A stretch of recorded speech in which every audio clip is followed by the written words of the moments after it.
Awesome. Well, thank you guys for joining me today. I'm super excited about today's session. We're going to be building your 2019 internet marketing plan, really with the emphasis on helping you maximize your lead flow, maximize your dominance in your local area via the internet.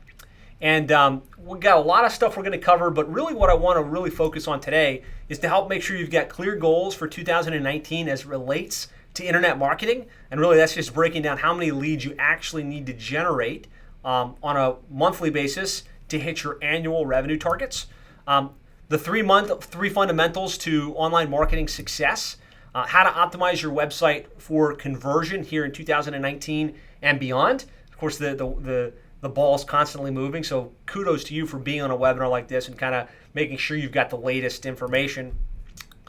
The big picture of really the online marketing channels that you should be tapping into to maximize your lead flow. This we call our digital dominance method. We kind of unpack the key methods, but really where I'm going to spend most of the time is on the latest trends. There's new things that have come out in the last 6 to 12 months that are now making big impacts on your overall internet marketing strategy. And I want to make sure you guys know about them and that you're tapping into them and that you don't miss the boat on that front. And then we're going to really dive in and develop your custom action plan based on where you're at right now, where you're looking to go, with clarity on what you, your team, your providers should do to really maximize their potential in 2019. So I'm just going to ask everybody, I need your undivided attention. Turn off your cell phones, turn off Facebook.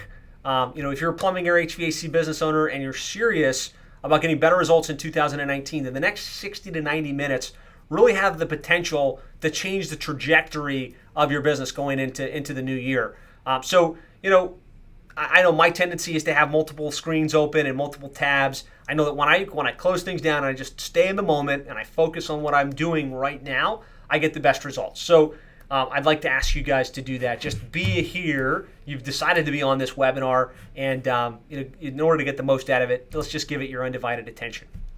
And I do have an ethical bribe to try and get you guys to stick with me to the end. If you stay with me to the end of the session, I'm going to give you a download of the Online Dominance Blueprint updated for 2019 that you can access and download and kind of either print it out or put it up in front of you in your marketing board, whatever you have in your office. The latest plumbing and HVAC online marketing checklist, and our list of the most commonly searched plumbing and HVAC keywords, which really come into play for your SEO and your pay-per-click advertising. So if you want that stuff, just stick around to the end, and I'll give you a place where you can download all of those great contents. Real quick about me and why you should listen. I'm the author of How to Triple Your Sales by Getting Your Internet Marketing Right. Arguably the best-selling book on internet marketing for plumbing and HVAC. I'm active in PHCC, QSE, Service Roundtable, Nexstar. A lot of my articles on internet marketing are published in like Plumbing and Mechanical, Contractor Magazine. But really, I'd say more important than any of that, I've had the opportunity at this point to work with hundreds of plumbing and HVAC business owners in some of the most competitive markets in the United States. And I'm proud to say that me and my team have been able to help a lot of these companies go from virtual obscurity online to the point where they now dominate their local markets. Lots of them getting in the neighborhood of thousands of calls every single month directly via the internet, most of them hundreds. And what I share with you is really based on real world in the trenches experience with plumbing, HVAC, and home service related companies. We've built hundreds of plumbing websites. We have access to the analytics on hundreds of plumbing websites, plumbing, HVAC, electrical websites. And so we're going to share what works. And throughout the course of the session, I'll be really sharing specific examples and case studies. That way you can get a sense of what's possible when you implement this in your business. And we've had a lot of our clients on today's call, so I'm really happy to have you guys with us. This is just as much for you as it is for non-clients that might be interested in hiring us in the future. And this is what we do, right? We got a team now of 30 full-time employees. Our agency made the Inc. 5000 list of fastest growing companies the last 3 years in a row. It's 2016, 17, and 18. We're really passionate about this. We work exclusively with plumbing, HVAC, and electrical. And this is what we do all day, every day. If at some point you'd like the opportunity to talk about us possibly working with you, That's not the objective of today's session. The objective is to give you a clear plan. But if you'd like to talk, you'll have the opportunity at the end to schedule a one-on-one session with me or somebody in our team so that we can talk about how we can implement this stuff for you. So before we get started, I'd like to hear from you guys in comments. We've got over 80 people with us live, over 190 registered, pretty close to the cap. Want to hear from you guys. As far as I'm concerned, there's two ways a webinar can go. There's the old way and there's the new way. So what's the old way? The old way is guy projects his screen, goes through his slides, talks and talks and talks. You get bored, you open up another tab, you disengage, and you don't get anything out of the webinar. The new way is guy pulls up the screen, he's got his camera on so you can see his face, asks questions, you listen, you answer, gives you worksheets to fill in, you work on them, you're engaged, you get much more learning out of the session, and as a result, you actually get the result that you wanted, right? Which is to build a plan, get better results in 2019. So if it's okay with you, we'll go with the new way. We'll be very interactive, and so when I ask questions, I want to hear from you guys in the comments. And when I ask for volunteers, I want to have a number of you clamoring for the opportunity to be the volunteer. So my first question is, what's the hardest part about marketing your plumbing or HVAC business online? So just in the comments, would like to hear from a couple of you guys. Hardest part.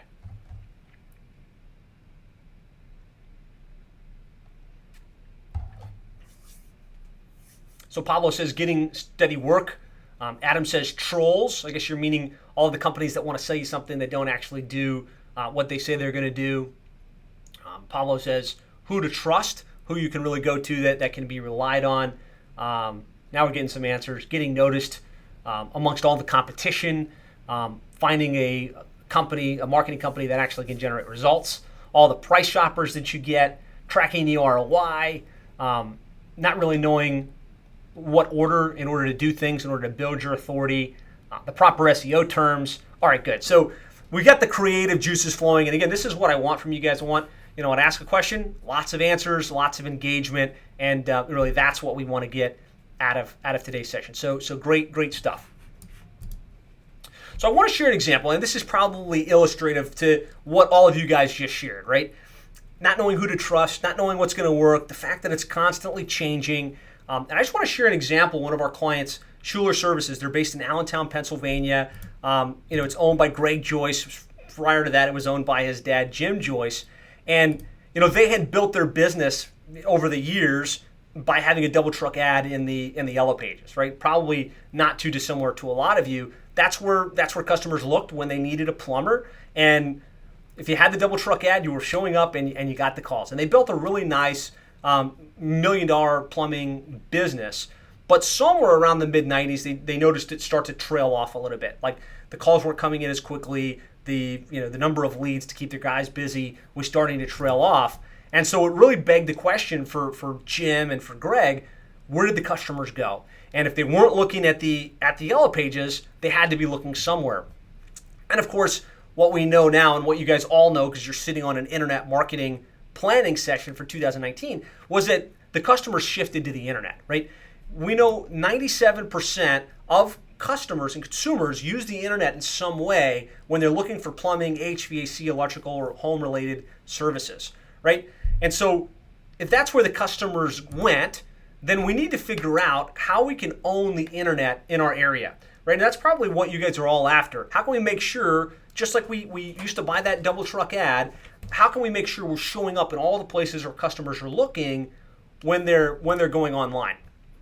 And so what Greg and Jim did, they tried a couple things. The first thing they did was they hired Yellow Pages. So the Yellow Page rep that sold them the double truck over the years came in like they do and sat down and took them to a nice lunch and said, hey, we've moved to the internet as well. We're going to get your internet marketing presence going. We're going to help you tap into those customers that have shifted online. And that strategy didn't really deliver the goods. So they did build them a website, so they were online. They did put them on yp.com, but they weren't showing up where their customers were looking, which is really Google and Yahoo and Bing. And they didn't have a website that was compelling and made somebody want to choose them versus the competition. It was very, it was very generic. It was a templatized website. And so quickly they realized this isn't going to work. And so they had to hop ship. And they moved to a very pay-per-click centric approach at that point. One of the big PPC companies at the time, I think it was Reach Local, came in. Look, we got this great call tracking technology. We're going to get your phone ringing off the hook. It's going to be great. You're going to be showing up on Google. Your phones are going to ring.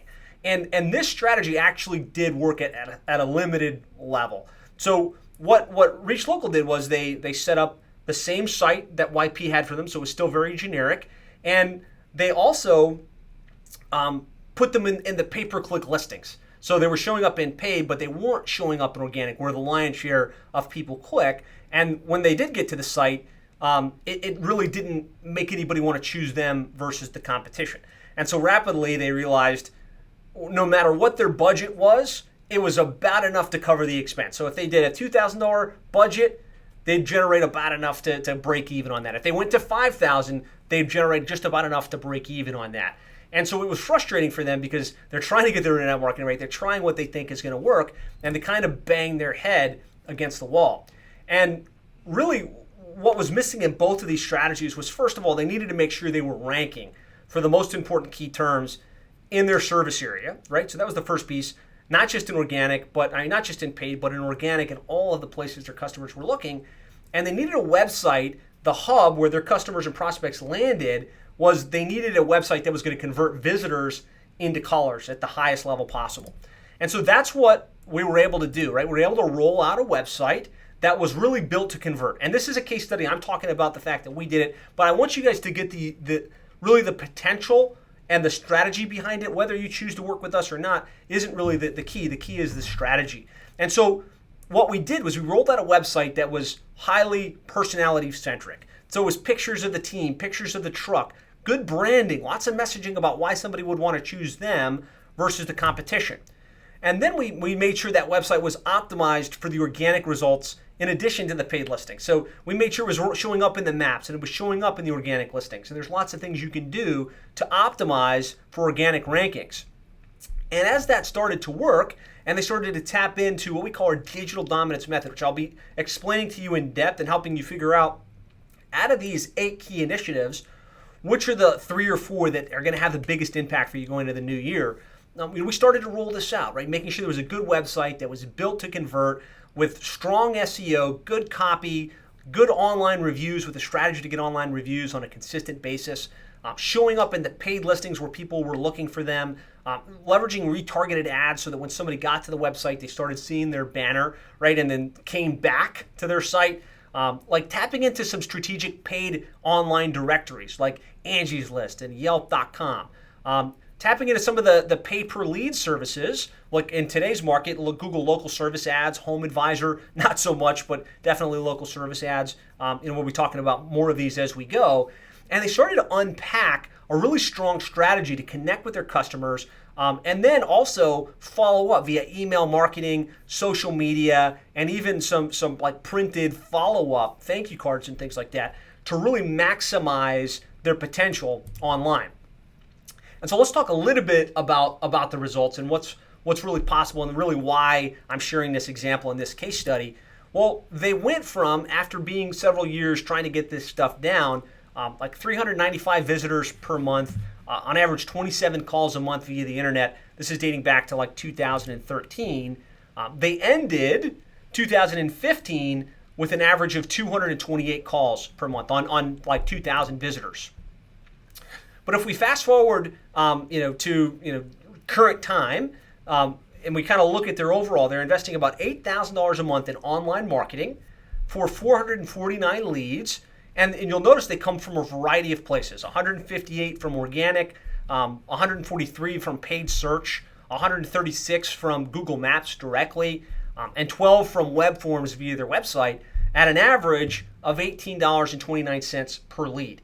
And so by knowing that and by like having a clear understanding of their average cost per lead and a scalable online marketing strategy, they were able to grow pretty quickly again. From the stagnated around 1 million point, they grew from 1.7 in 2012 to 3 million in 2015.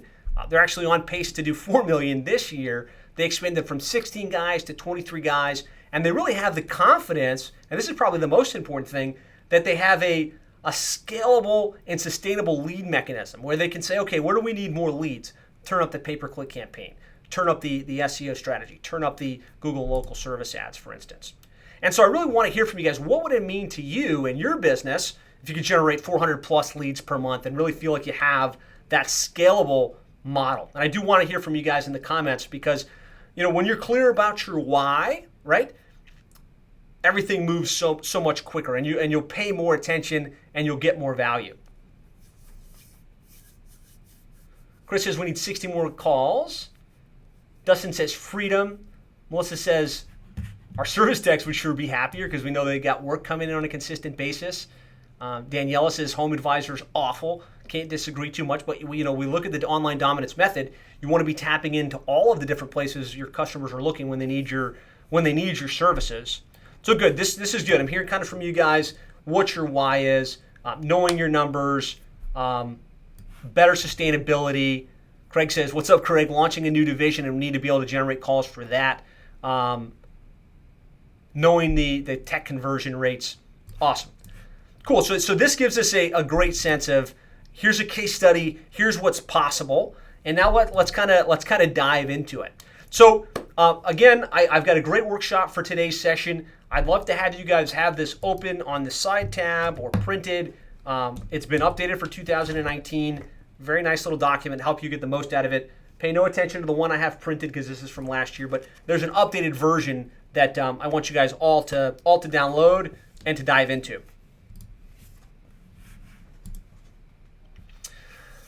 So as we start to dive into 2019, the very first thing is to set clear goals, right? I'm a big fan of Brian Tracy and a lot of the other motivational experts out there, but Brian Tracy's got a great quote in one of his ultimate goal-setting books, and that's success is goals, all else is commentary, right? We tend to get really busy with the widget of the day, right? Can't find the technicians, need to generate more leads, can't get the average service ticket up, whatever it is, we get busy, right? And a lot of that stuff can truly be classified as commentary. And what we need to do is be focused on our goals. What are we trying to accomplish? Where are we trying to get? And what a great time at the beginning of 2019 here, just to set really clear intentions and break down where we want to go and what it's going to take in order to get there. And to me, clear goals is like creating wind in your sails. So, I think of it as your business. If you don't have clarity in your goals and where you're going, you're almost like a sailboat that's just out to sea. There's no wind, there's no momentum, and you're just kind of going with the flow, right? What I've always found in my business and the clients that we work with is that the moment we get clear and we set an intention, we can almost create our own wind. We can be like this boat that's got, a whole crew of guys holding on as strongly as they can, and they're just cruising along the sea. That's what being clear on your goals is for. That's what it's about. I know you guys set goals and you're on today's session, but I just want to take a minute to remind you of the power of goals. There was a great Harvard study done back in 1979. What they did was they interviewed the graduates from 1979. They asked them basically three questions. Do you have goals? Do you have a clear plan for accomplishing those goals? And do you have them written down, right? 84% of the graduates had no specific goals. We're like, okay, I'm going to graduate and I'm going to use my degree and my life's going to be great. 13% had goals, but they weren't written down. And then 3%, and this is the 3% rule, 3% had clear written goals and they had a plan that was written out. Here's what I'm going to get to, and here's, at least from a high level, how I think I can make it happen. Here's the result. The 13% that had goals but they weren't written down were earning 2 times more than the rest of the class. And even more staggering, and this is the whole point of what we're talking about here, is the 3% that had goals and had written down plans to accomplish those goals were earning 10 times as much. And so really what I want to do is tap into that 3% rule, give you guys that 10-time advantage by giving you a little space to get clear right now on where you're going to end 2019 and help you reverse engineer the plan and have something written down that you're pressing forward towards. So my goal setting framework, and I know we've got Joe Grady on the call with us today. He's a great coach in this industry. I believe, obviously, you need to have written goals and plans. You need to set a minimum of a 1-year goal, quarterly goals, monthly goals, and then you have to have a stopping point. And this is what I find most people miss. They'll set a goal, and I did this for years myself. I would set a goal, and then whatever. I spent some time in December or January, kind of maybe put it into a document somewhere, like a work document, and then lost track of it, right? And that had some benefit, but the true power of goals is knowing that you're going to put it in a place that you can be held accountable for it. So you're going to stop at the end of the month. My goal was to do $350,000 in revenue, and know that you're going to stop and say, did I accomplish that? And if yes, I'm going to celebrate that. And if not, I'm going to kind of reevaluate. What did I do wrong? Did I not generate enough leads? Did we not convert at the high enough level in the field? Did we not have a high enough average ticket? So we can make adjustments so the next month is better. And I find that when you buy into the power of goals and then you put this type of ritual in place where you set the goals, you have a stopping point, you have something that you and your team are pressing forward towards, then you can really start to build momentum and build what I think is the most valuable muscle that you can develop, which is the muscle that's the ability to set an intention, do the activity, and then accomplish the result. Because when you can really build that muscle, you can accomplish anything you want in your life and in your business. And I really want that for you guys. And that's why we're spending the first 10 or 15 minutes of today's session talking about goals. So the first page on our worksheet is, what's your target revenue? So if you could wave a magic wand and kind of project forward to the end of 2019, and I want you to write this down because that's kind of the first thing we want to do is have this stuff jotted down, is how much revenue do you want to end with in 2019? And then what's that monthly? So as simple as you're going to do whatever it is, 3 million, divide that by 12, what's that number, right? And I want you guys to either write this down on a separate pad or put it on the worksheet that I gave you. And then I also want to hear from some of you guys in the comments box, just so I can make sure you're not just phoning it in, but you're really playing all out. Put in the comments, what's the target revenue for 2019, and then what's the monthly in order to make that happen. So Joe commented, you want to make sure your goals are smart, specific, measurable, achievable, relevant, and timely. All right, so Gretchen says $800,000, $66,000 per month. Excellent goal. Come on, guys. You promised that you were going to participate in this process. So I want to hear from you. Dino's going to do 1.6 million, 133. Pablo's shooting for 100 grand. Okay. John, 6 million. Kathleen, 4 million. John, 500,000. Garrett, 1.5. Beautiful. Okay. Good. Lots of comments coming in. Lots of range. You're seeing guys from just trying to get their first 100,000 all the way up to multiple 7 figures. So great. Again, the comments is is really more for you than it is for me. It helps you think. It helps you get your juices flowing. Alan Lambert just says 720. Awesome. So now what we want to do is reverse engineer, because this is a marketing plan. It's not just a goal setting session. So based on that, how many calls are you going to have to generate in the field in order to make that a reality? And so to figure that out, really, and I'll do another session with Joe Grady on this because he can really drill this down even further. But at the most basic level, you want to take and write down your target revenue, how much that is monthly, what your average ticket is, or your average transaction value. I know for you guys, it's typically somewhere between 350 up to 600 plus. And Joe, if you don't mind posting in the comments kind of what you think that average ticket should be. And then if you divide the monthly by the average ticket, that gives you an idea how many calls you need to run on a monthly basis in order to hit that target. Joe says 405 is way too low, especially most of you guys are HVAC. What is the ideal average ticket, Joe? Between 550 and 650. If your techs are trained and they know how to sell in the field, they know how to do that whole process. Joe and his team are great at helping you unpack that. But really all I want you to come to right now is what's that number need to be? How many calls do you need to run on a monthly basis? The clearer you are on where you're going to end and what you need to do in order to get there, the better we can build a plan to fill in that lead flow. So I'm going to give you guys a second just to fill this in. So Dino's saying about 133 at an average of 1,000 ticket. Alicia says 318. Awesome. Make sure you're writing these things down.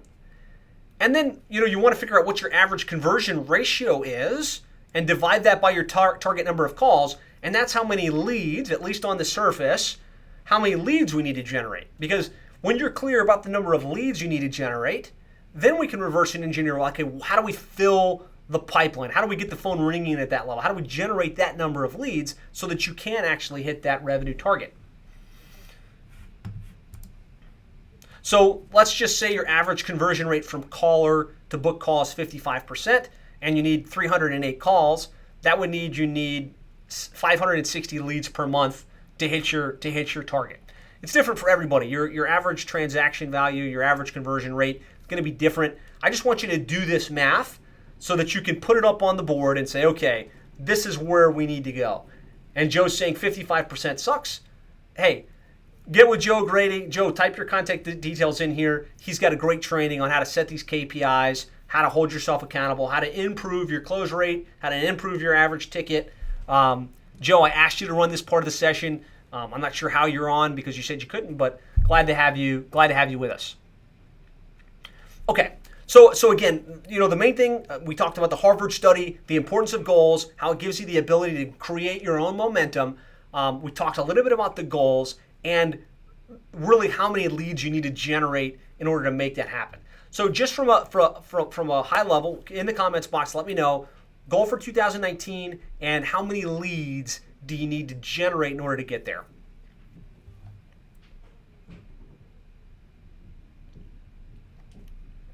Hopefully you guys wrote this down. I want to hear from a couple of you guys just in the comments box. We already heard the goal number. Give me the lead count. How many leads do we need to generate? Jessica says no idea the average ticket, so that's really important, right? You can't improve what you can't measure, so you need to know that number right off the top of your head. David says 2,550,000 leads. Dino says 190 leads. Brett needs 184 leads. Bobby needs about 200 leads a month. Beautiful. Awesome. And this is what I want. I just want you guys to have clarity on what you're shooting for from a lead perspective, because it makes no sense to build a marketing plan. It makes no sense to say, hey, I'm going to do SEO, I'm going to do pay-per-click, I'm going to do Google local service ads, I'm going to go buy these home advisor leads, if you don't know what you're shooting for. And the marketing company you're dealing with, a lot of you guys are clients, get with your account manager, share this information with us, that way we can help make sure we've got you on the best strategy possible to help you truly hit your targets. All right, so we're clear on our goals, right? We're clear on what we're trying to get to from a lead generation perspective on a monthly basis. Hopefully you guys all have this written down. The next step is we want to make sure we've upgraded our marketing message. And really what I find, Adam's looking for 3,535 leads. I like the specificity of that. Oftentimes, we want to leave our marketing, to whoever it is that handles the marketing strategy, and we just think, they know what's going on. Like, they know how to get me out in front of the audience. And in a lot of cases, we do, right? We're really good at this here at Plumbing HVAC SEO. A lot of the companies in this industry, and there's new ones coming out all the time. A lot of us do get it, but really the onus is on you as the owner of your business to be really clear on three key fundamentals of your marketing message. And that's who your market is, like within home, like residential services, which most of you guys do. Within residential, like really who is your ideal customer? Is it the homeowner? Is it the female or the male? What's their age? Like what are the demographics and psychographics? The clearer you can be on who your customer is, you can actually craft messaging on why they should choose you versus the competition. And this is why I want to spend some time on this today on our 2019 planning session, is because your message should be unique. It should be something that makes you stand out, and it should resonate with your ideal customer. And really that message and market match informs what we do with your website and what we put out on Home Advisor and Google local service ads and everywhere else. So let's just spend some time fine-tuning that message so we can make sure that it resonates. What I know is when we have a message that resonates and that's on target with our ideal customer, the customer we want, everything we do works better. Our lead generation pulls better. Our average value from a lead is better. And so how do we get clear on what that ideal customer is? And then the best way to do it is just to spend a little time thinking about your ideal customer, the customer that you like to work with, the customer that isn't a pain in your neck, but that's willing to pay a premium, that is flexible, and that's willing to refer and to kind of pass your name around to the others that they deal with on an ongoing basis. And really the best way to get into this is to think about your customer in terms of what are their pains and frustrations, what are their goals and desires, what are their fears and the implications of those fears, and what are their dreams and aspirations. And so, in your workbook, we've got this information. I want you guys just to kind of go to that page and just think for a couple minutes. And this is really the exercise I want you to do. Just think a little bit about your customer and kind of sit in their shoes for a little bit. What we found, I'd love to hear from you guys in the comments, on pace, off pace, hey, that's not us, or that's just like us. Typically, it's the homeowner, on average 35 years plus. That way they've got a career, they've got disposable income. Usually, obviously, they have owned a home. And so that 35 plus tends to be a better customer. Typically, the female that's making the buying decision, married with 2 to 3 kids, head of households, is the person that kind of drive the day-to-day decisions of the family. The annual income varies greatly from market to market. Obviously, Topeka, Kansas is different than Los Angeles, right? But be clear on what that average household income is, because you can set targeting based around that. They're family-oriented.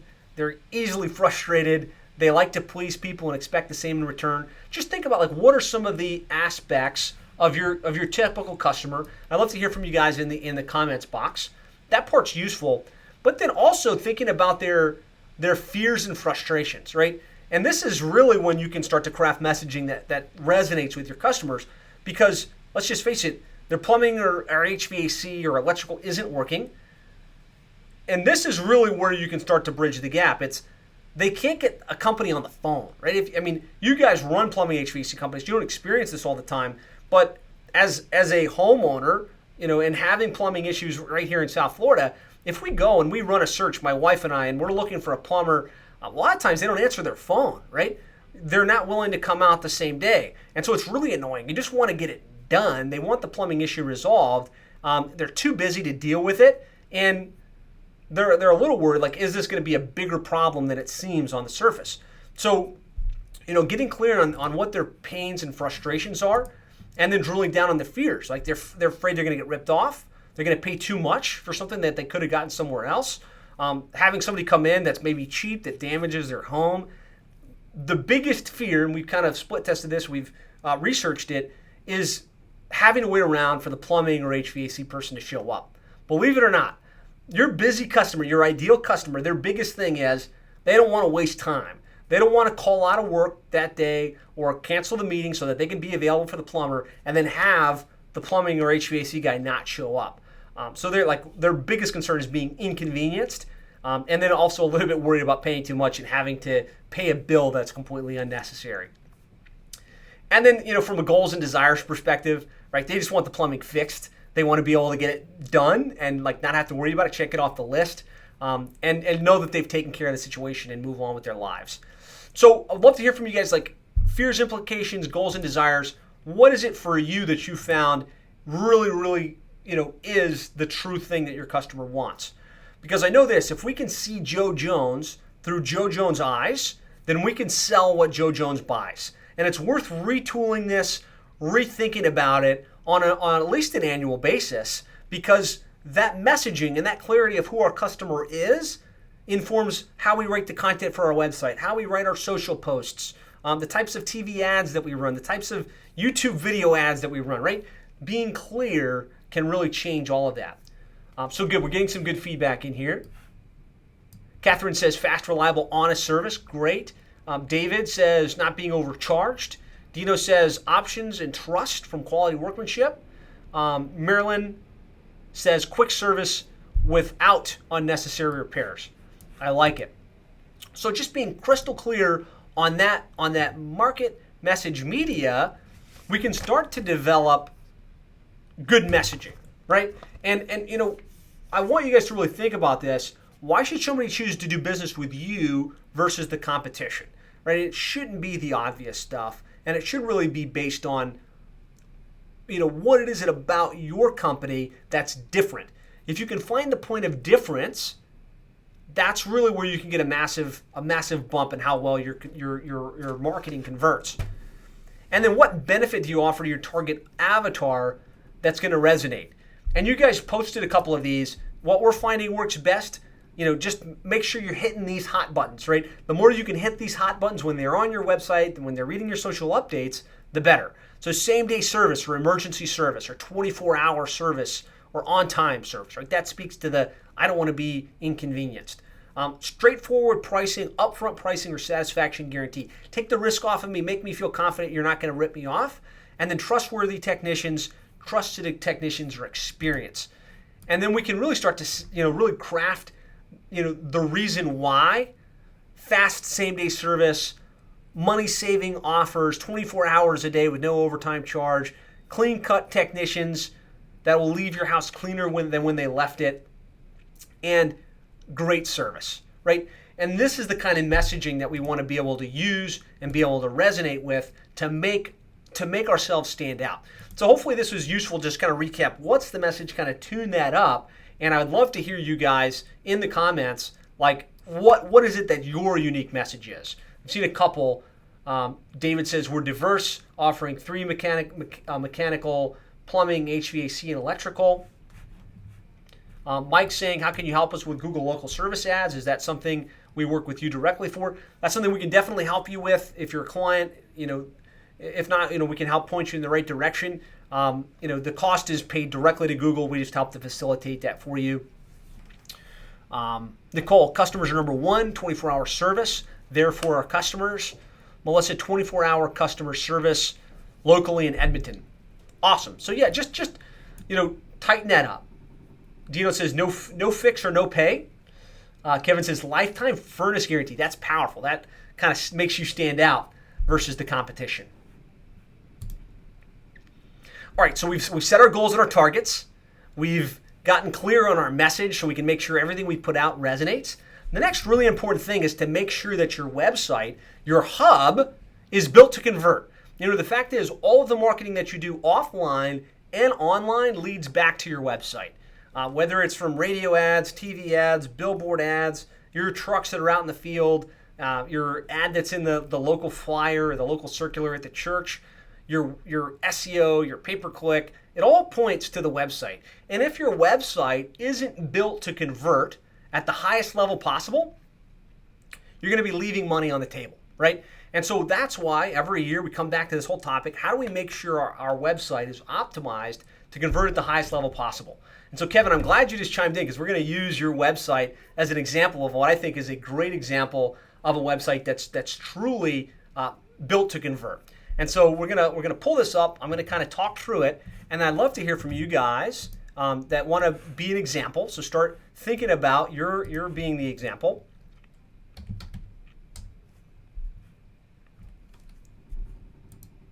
So a couple things you want to do to make sure your website is built to convert.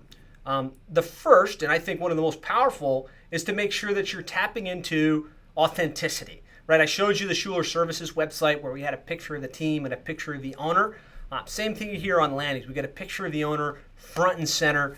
We got a phone number in the top right-hand corner, and then we've got messaging above the fold. So if we take this full panel, we've got messaging above the fold that answers their main questions and their main fears. Never an overtime charge. Legendary lifetime furnace guarantee. That's a massive point of distinction that nobody else in his area is offering.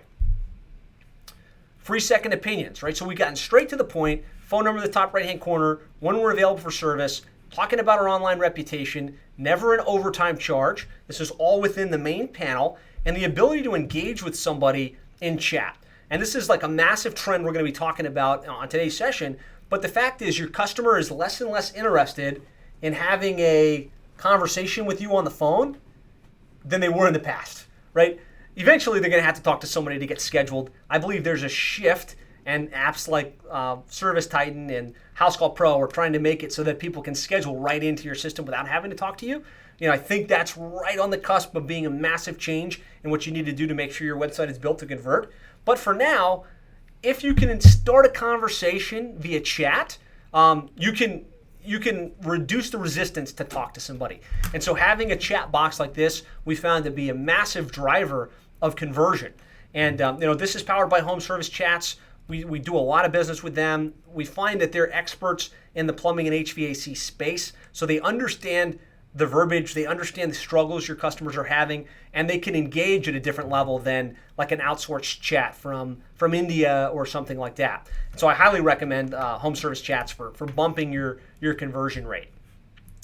Kind of having multimedia and video that greet the person, that answer their questions, that answer their fears. Having lots of messaging that's not about the technical, but really is more focused on why, right? Friendly experts, fast response, upfront service, one stop, honest advice, competitive pricing, right? And just making sure that your website is written really more about the customer and their needs than about you and your stuff. So these are some just some great insights on how to make sure your website is optimized for conversion. And I want to share kind of like what can happen when you transition a website from poor conversion to good conversion. So we started working with Kevin, I guess it's going on like 3 or 4 years now. And when he started with us, this is what his website looked like. If we use the power of archive.org, we can see it was a very generic website, didn't have any personality or authenticity, didn't really speak to why somebody should choose them versus the competition to what it looks like today. And really what I want to show is the impact that this can have. So they had a good site. They had a good presence, and they still do. The lion's share of Kevin's business still today comes from his brand and his recognition in Fargo, where he's based. But we noticed a massive increase just in the change in website because he was getting visitors, but they weren't converting at the level they could. A big bump from 55 to when we put the website live to 317. And that's just the impact all of the traffic you get to your website by getting good conversion elements in place can have in the number of calls and the number of leads and the number of sales that you get. And so this is just, this is Kevin's KPI board from this month from internet marketing. He generated 997 leads. You'll notice a lot of them straight from Google Maps, some of them from organic. He doesn't do paid search, so it comes to an average of $2.50 per lead. Now, I want to stress, he's got a great brand. He does lots of radio. He's really well recognized in that market. So a lot of it comes from that. But having a good website that's built to convert can really have a massive impact on the number of leads that you get. And so in your workbook, I've got this great little cheat sheet that kind of outlines the key things you want to make sure you have in place from a wireframe perspective, like where the logo goes, where the phone number goes, making sure that you've got testimonials and social proof on the site. So definitely go through your website with a fine-tooth comb to compare, like, is your website truly built to convert? And I want you really to take a couple minutes here and think, because that's what we're trying to do, not just fill our heads with information, but really think and come up with key insights. Does your website speak to your target avatar? Like, does it address their fears and concerns and why they should choose you?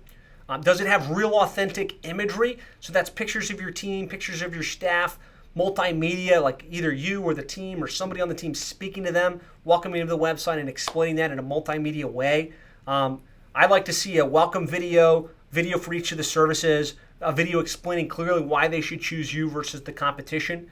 Does it showcase your online reviews and the number of testimonials you have from happy customers, not just on the site, but from like the people that wrote about you on Google and the people that wrote about you on Yelp can have a major impact on conversion. Are the fundamentals in place? That means, is the phone number in the top right-hand corner? Does the website have an easy click-to-call button from a mobile perspective?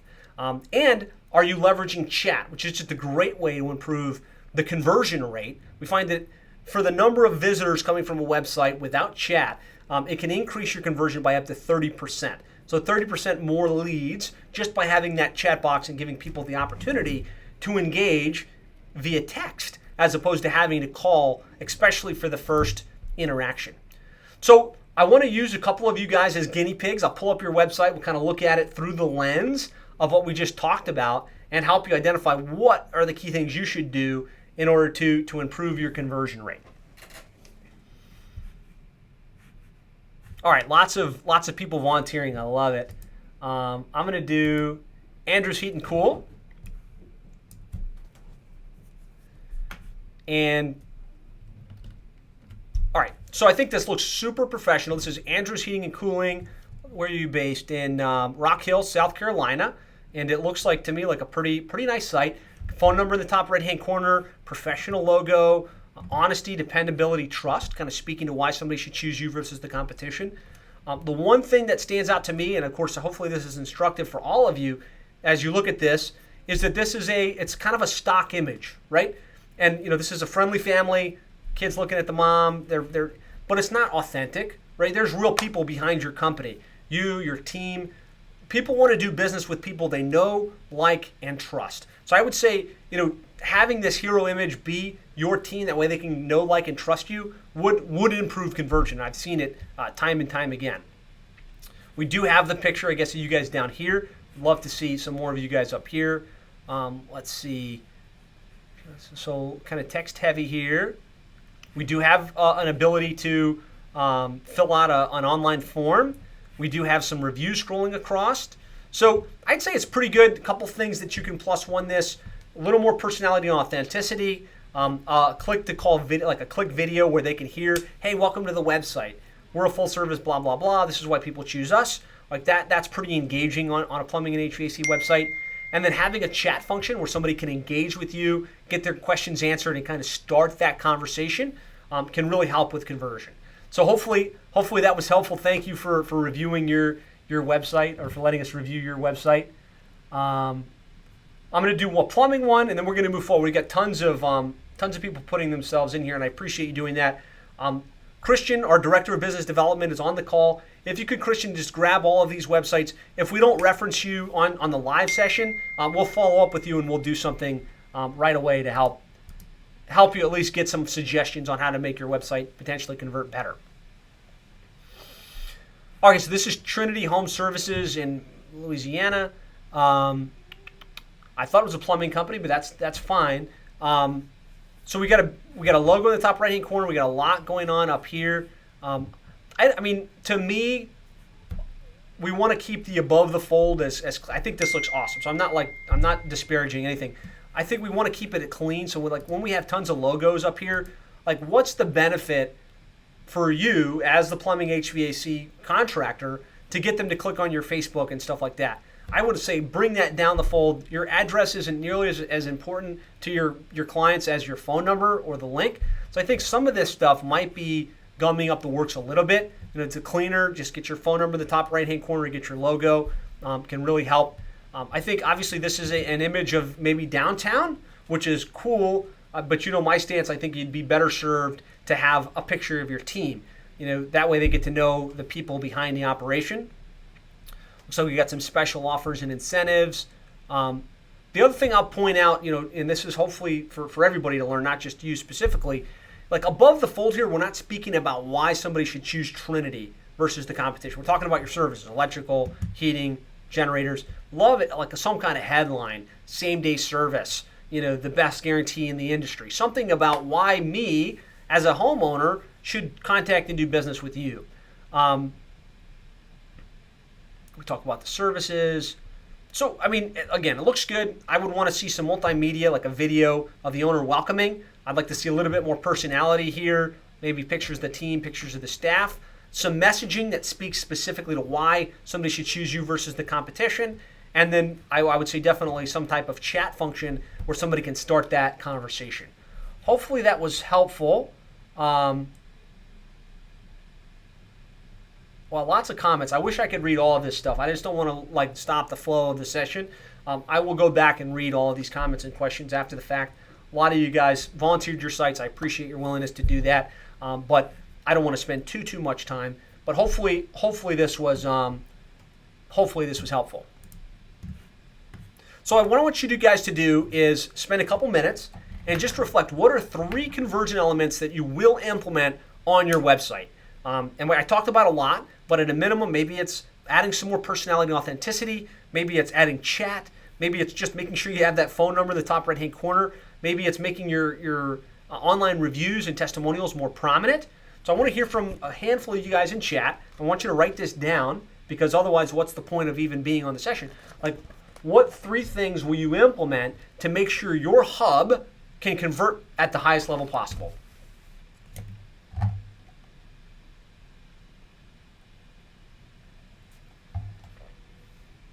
Okay, so Nicole says add authentic images.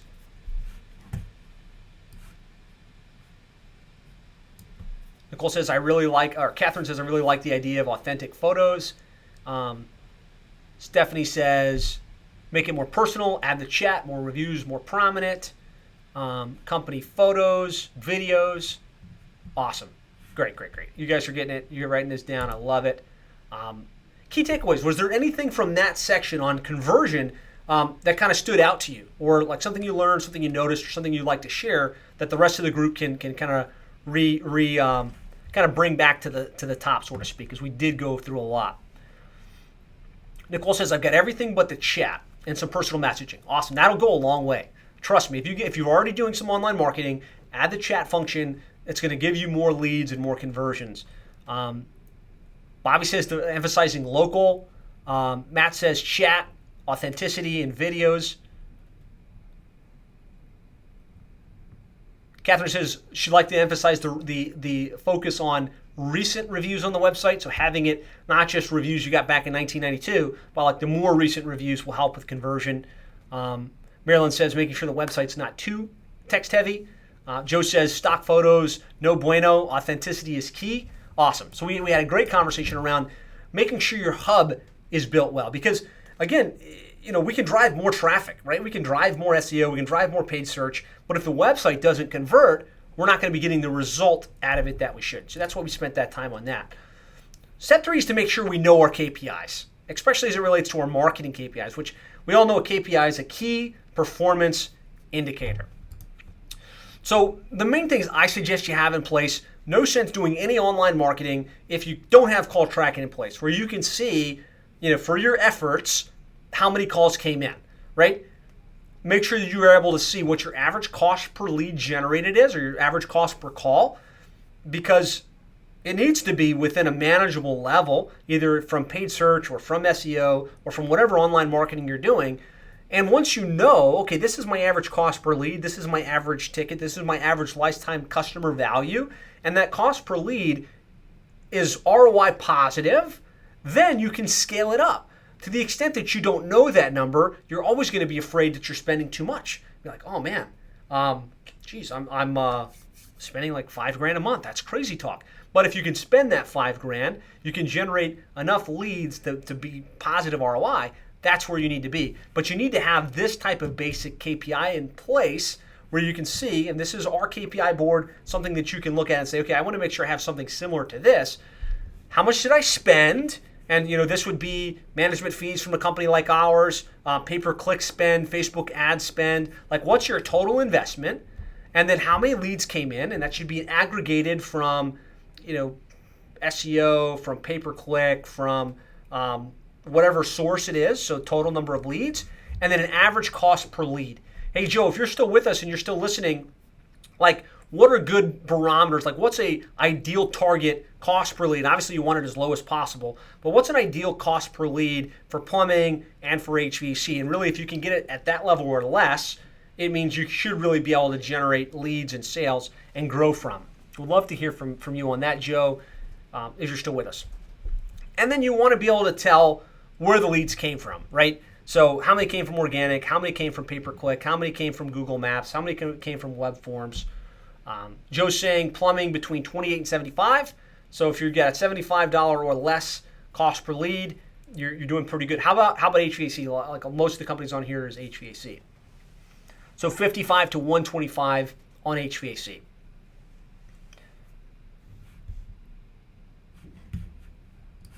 So Adam's saying when you look at your average cost per lead, do you break it down by PPC and SEO, or is it all marketing spend? So the way ours is broken down, and right now I'm trying to give you guys the high level. Like, at a minimum, you need to know how much you spent, and then how many calls and what your average cost per lead is. If we go to the second page of our report, it does say, so of the 7,200, let's just say $5,000 was pay-per-click. how many of those leads came from pay-per-click, and then what's our average cost per lead via pay-per-click. So that's, yeah, you want to drill down. At a minimum, you want to know total spend and average cost per lead, and then you want to drill down by source. So Google local service ads, what was my cost per lead and how much revenue was generated? Pay-per-click, how much was my cost per lead, how much revenue was generated? So, I mean, there's layers to this. At a minimum, we need to know our spend and our number of leads and our average cost per lead. The next layer is to be able to break that down by industry. And then the next layer is to know your true revenue and expense for return on investment figures. So, like if you use Service Titan or House Call Pro, you should be able to say this pay-per-click stuff generated this number of calls and this much revenue. And that's really where the rubber meets the road. It's how much do we actually generate? So a couple of good comments. I just want to pause because I think this KPI stuff is important. Joe says 7 to 8 time return on investment is good if you're converting them properly. Okay. Adam says, is LSA averaging the same upon all markets, or does it vary from market to market? I've got a little section on local service ads, so I'll come back to that, and I'll make sure to answer that for you, Adam. All right. So far we've got clear targets for 2019, clear on like where we want to go, what the monthly is, and how many leads we need to generate to get there. We got clarity on our market, message, and media, really clear on how we're going to distinguish ourselves versus the competition. We've looked at the website to make sure it's built to convert and came up with a couple of specific things we can do to enhance our conversion rates. And we set up a simple KPI board so we can know, like, is our marketing working, is it not, and can we scale it up? From there, really what I want to do is build your 2019 marketing plan and the very specific things you can and should implement to really maximize those results.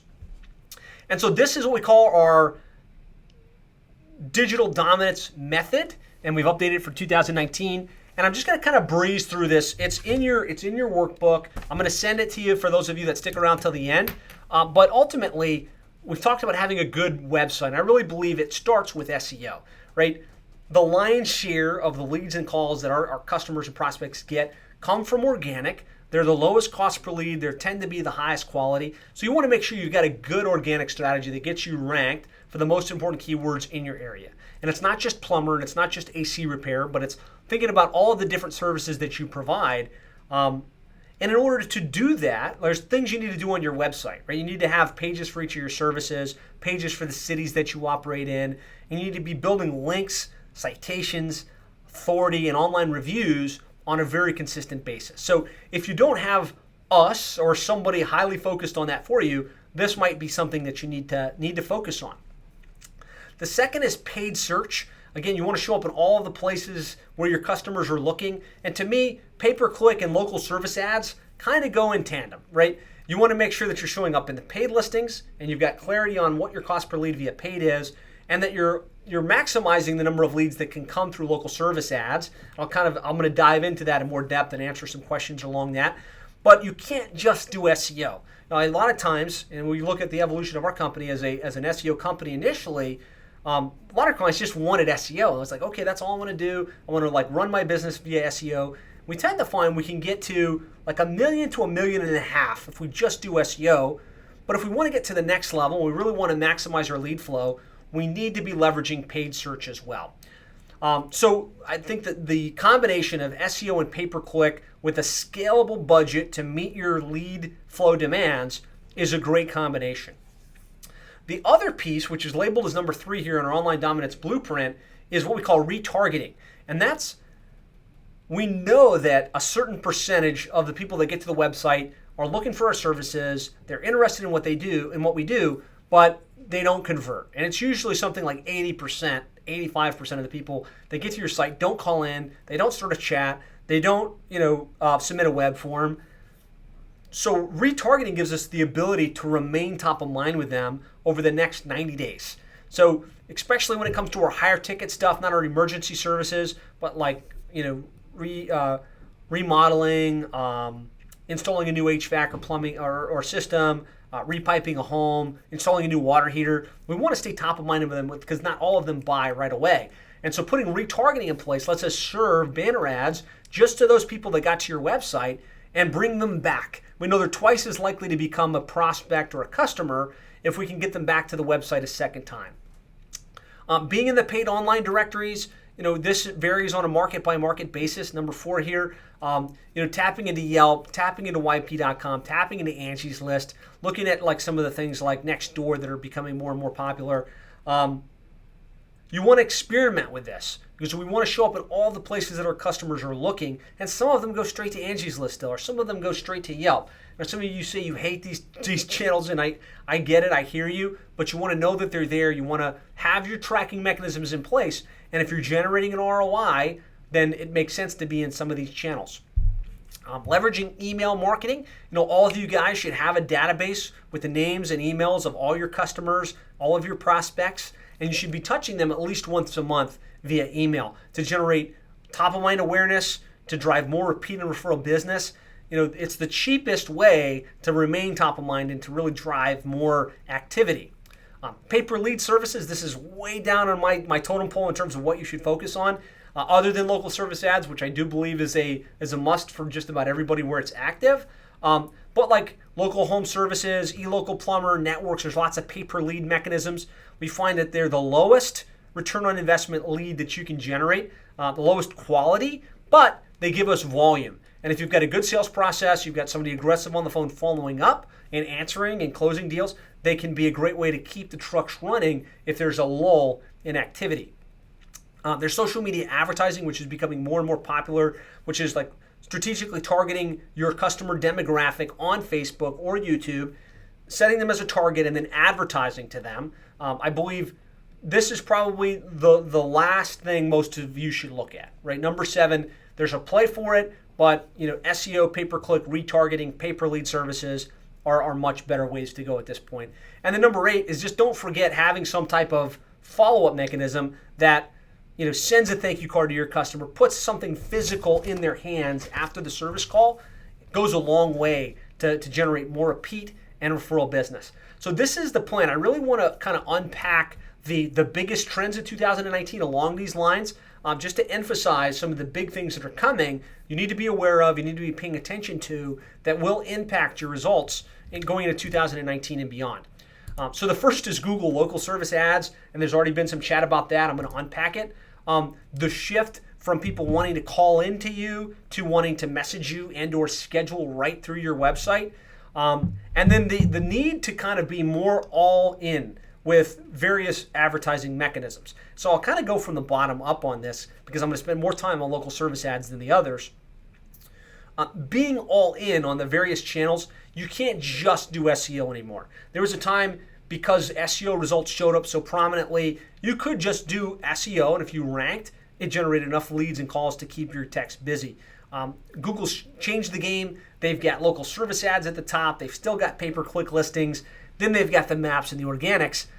I'm telling you, don't fall asleep on SEO, but your organic results are moving down the page. So you need to be showing up in the paid results. You need to be playing in local service ads. Otherwise, you're going to be missing a lot of the opportunity that's happening, a lot of the search that's going on. So you want to make sure you've got a dynamic strategy that's not just on SEO. We talked about the shift from from wanting to call in to wanting to text. Having the chat function baked into your website, starting to test, giving people the option to schedule right on your website. I believe the big gap there is people want to schedule online. They're just not confident that if they do it, the technician's actually scheduled and then it's all good to go. When you can start to build the confidence that yes, you're going to schedule through our website, it's going to be confirmed via phone or via text message, and the technician will actually show up at the time you pick, you're going to have a massive competitive advantage. This is what your customers want to do. They don't want to have to call in. They don't want to have to talk to somebody. And so tools like Service Titan, House Call Pro, start experimenting with that. Start building your mechanism to be able to facilitate that, and you'll have a competitive advantage. And then the last is local service ads, and really paying attention to local service ads. Most of you are familiar with what this is at this point. It's the ads that are showing up above the paid listings and above the Google Maps in massive markets across the United States. At first, it was just San Diego or San Francisco, Now it's almost all of the major markets. It's going all throughout the United States, and I believe it's soon going to be international. They've already started rolling it out in Canada. So, I mean, ultimately the way this works is it shows up above the listings. You'll notice there's a phone number. This is a track number, and Google charges you on a per lead basis. They are called leads. They're high quality. So, don't sleep on this. The other thing is you'll notice the Google guarantee that comes up underneath those listings. Really what that means is Google's background checked you, they vetted you. If the customer's not happy, they're going to eat the cost of your service. So they're really trying to give the customer a reason to book through Google local service ads, and that's really what it is. It's active across the country at this point. If you're not in it, you need to be paying attention to it. A couple things to pay attention to. First of all, if it's not active in your area, get with us, your account manager, to get you added to the early list. If you're not active yet, it's probably because there's a big process to get the background check complete, to get all of your employees background checked. It's worth the effort. Like, really pay attention, get added to the waiting list, and or get all of your stuff done so that we can get you up in local service ads in your market. What we're finding from people that are using it is that it's a lower cost per lead than PPC. It average between $25 and $30 per lead in most markets. Right now, anyways, that could change in the future. Google might move to a cost per lead bidding process like they have in the past. The leads are significantly better than what you'd get through Home Advisor. So if you've got this stigma about cost per lead leads sucking, you're going to get price shoppers, but for the most part, the quality is really good. You still have price shoppers, and you need to follow up quickly. But pretty much everybody that's on local service ads that we've helped facilitate love it. And they think that the return on investment is good. The average cost per lead is good. And so my suggestion is get on the early waiting list. If it's active in your area and you've got lulls, so like you've got techs that are sitting idle, go all in. Open your budget as much as you can. It's the highest quality, lowest cost lead that you can get right now at the beginning of 2019. So what you probably should do now is, if you're not already a client, go to local service ads and get signed up or get yourself added to the waiting list. If you're a client, this is something we will absolutely help you with. So let us help you facilitate this process. Just know we can't do it all, right? We still need to have you get those background checks and to kind of follow through on things, but we will help to facilitate the process.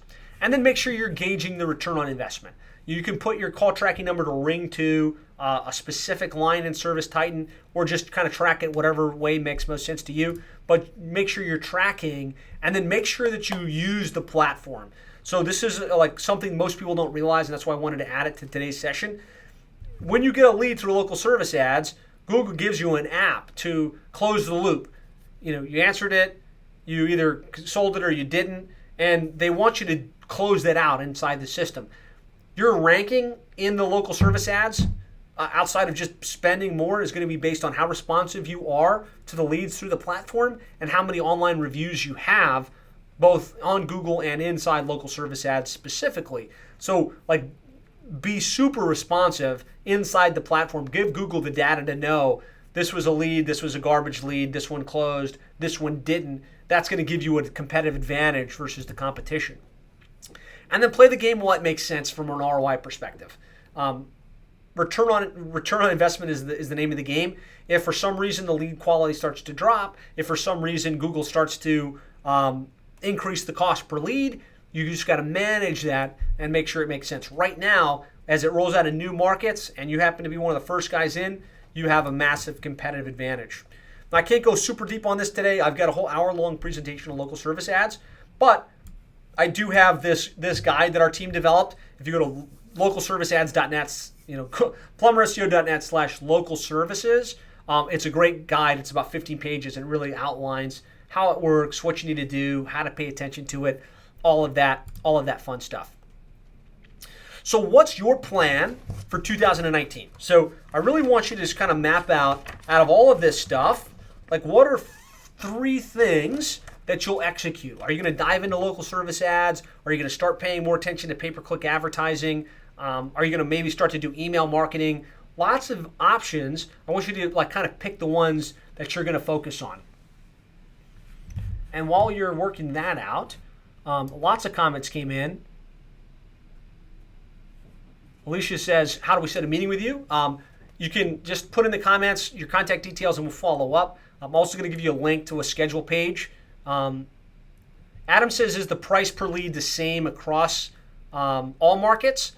We're finding there's a variance. In some markets, there's a little bit more than others. And I believe that's subject to change as we go. All right, so Melissa says local service ads, email marketing, and Facebook remarketing. Love it. John says PPC, email marketing, SEO. David's going to jump into local service ads. Catherine says, I agree. Want to be able to adapt to the new messaging options. Alicia put in her contact details. Awesome. So I just want to share a couple case studies really of what's possible when you get this right, when you get this honed in. And I want you to listen in on this as you start to work out your plan and really get clear on what specifically you're going to do. One of the companies we work with is Shamrock Plumbing. And a lot of you guys will recognize this case study from 2-3 years ago, 319 calls in April. I'm going to show you kind of like that was great. And I'm going to show you as we rolled out more paid options and more other strategies, how that number's even grown from there. But kind of what we did with Mark, we made sure he was ranking. We made sure he had a website that was built to convert. We got him a very dynamic online marketing strategy. And, dating back when we started him back in 2012, he had a very basic website that didn't rank, that didn't convert. It's averaging about 20 calls per month. Fast forward about 2 years later, this is back in 2014, 319 calls. And that was a celebratory moment for us and for him to be able to make that kind of momentum. But I really just wanted to take a moment to fast forward to today. Right, we're November 2018, this just last month. He had 490 calls on a $3,000 investment in Orlando, Florida, massive market. Average cost per lead, $6.32, coming from a lot of different channels, right? 215 via organic, 59 via PPC, 166 Google Maps, 50 on web forms. I'm still trying to convince him to get everything off the ground and to open his budget with local service ads, but he's doing well enough to keep his technicians busy that he doesn't even have to really tap into that. When we started with Mark, he was a one-man operation, working from a home office. Today, he's got his own building. He's got a team of, I think it's like 9 or 10 full-time technicians, and it's been a slam dunk win. So I really want to tell you, this stuff works. And we've got Craig Filipich on with us from Meridian Advantage. Hopefully, Craig's helped thinking about his strategy. And we talked about rolling out some new initiatives on the electrical side and building that up. But I just want to kind of show you the Meridian company, 533 leads as a function of getting their internet marketing right, kind of implementing exactly what we talked about on today's session. They're based in East Lansing. They do plumbing, HVAC, remodeling, electrical. We rolled out a great website that's really built to convert. We got them ranked for a majority of the keywords. This is his KPI board, 533 leads on a $6,000 spend, average $11.12 per lead, 177 leads via organic, 153 via paid search, 165 via maps, 38 via web forms. I know that the boom, says Craig in the comments. Awesome. And we really appreciate your business. We're glad to have you and Kevin and probably Mark on with us here today. And really, it's a function of getting a website that's built to convert, having a proactive SEO strategy, focusing on the online reviews and getting those prominent, leveraging social and email marketing, and really precision tracking of the metrics. So, we covered a lot of ground. You've got this worksheet to develop your custom plan. Really what I want you to do is spend 5 minutes at the end of today's session, just an extra 5 minutes, and go through this worksheet. You're going to find areas that you need to go back and revisit, things you need to focus on, things that will really help to magnify your results going into 2019. So spend some time on that. Would love to hear the top 3 initiatives that you're going to implement. A lot of you guys have already posted these in, and I would love to hear some key takeaways. So from the day, we covered a lot of ground, right? And I want to hear from you guys now the takeaways. But what we covered was your goals for 2019, the 3 fundamentals, market, message, media, making sure the message resonates, how to optimize your website for conversion for 2019 and beyond, the big picture of all the different online marketing channels you should be paying attention to, the things that are really hot in 2019 you want to make sure you know about and that you're tapping into. And then we developed your custom plan, like the main 3 things that you need to focus on going into 2019. So if you'd like some help, and some of you are clients and you want help, our account managers want to sit with you one-on-one. We want to do your 2019 marketing plan review, where we'll spend time talking about, what we're doing now, where there's room for improvement, what we can do to help you hit your goals going into 2019. If you're a prospect on here just looking at us potentially to help work with you and you'd like some help, if you put in comments, let's talk, we will reach out to you. I've got Christian and Kirsten on the line with me. We'll reach out to you and schedule something right away. I love Scott's. My 2019 marketing plan is to hire you guys. love that. The alternative would be to call us, right? You can call us at 866-610-4647. You can go to plumberseo.net/schedule. That'll take you straight to the scheduler where you can pick a time on your calendar that works. So you pick, post in the comments, we'll get it. Go to plumberseo.net/schedule. We'll get you scheduled. And really appreciate you taking the time. I think, Adam, thank you. I think you were asking, what about radio? What about branding? So this is your 2019 internet marketing plan. Radio and billboards and that other stuff is branding outside of marketing. I am thinking about doing a session in January, and I want to hear from you guys in comments if this would be of interest to you, on your marketing plan as a whole. So internet marketing is a big piece of your strategy, but there's more to marketing than just internet, right? There's your branding, there's TV, there's radio. What I'm finding is the companies that are going from high 7 figures to multiple 7 figures start to tap into branding. So if you'd like to talk more about the overall strategy, I would probably bring on some experts that deal with branding, that deal with radio and TV, that deal with billboards, that can talk about media buying. Of course, we'll kind of touch on internet marketing again. If that would be of interest to you, definitely let me know in the comments, because I think that's a big play for you guys as you go from 7 figures to multiple 7 figures. So the reward for those of you guys that stuck around, we got some great resources for you. This visual, the online dominance blueprint, the checklist, as well as the most commonly searched keywords to get that. All you have to do is go to plumberseo.net/reward, and all of your goodies are there. That's kind of our ethical bribe for getting you to stick with us throughout the course of today's session. Hopefully you guys got great value from this. I hope you can see I'm passionate about helping plumbing and HVAC companies like you, really get better results, maximize your lead flow, dominate your local marketplace. It's been an honor to spend this time with you today. Hopefully you feel more prepared to crush it in 2019. For our clients, thank you so much for your business. We love working with you. For those of you that are thinking about hiring us, put in the comments box, reach out to us. We look forward to talking with you about where you're at today, where you're looking to go, helping to kind of show, here's what we can do, here's how much it would cost, and see if it makes sense. So that's a wrap. If there's any questions I missed, Kirsten or Christian, let me know. I'd be glad to keep it open a couple more minutes. Otherwise, we can go ahead and close the session here.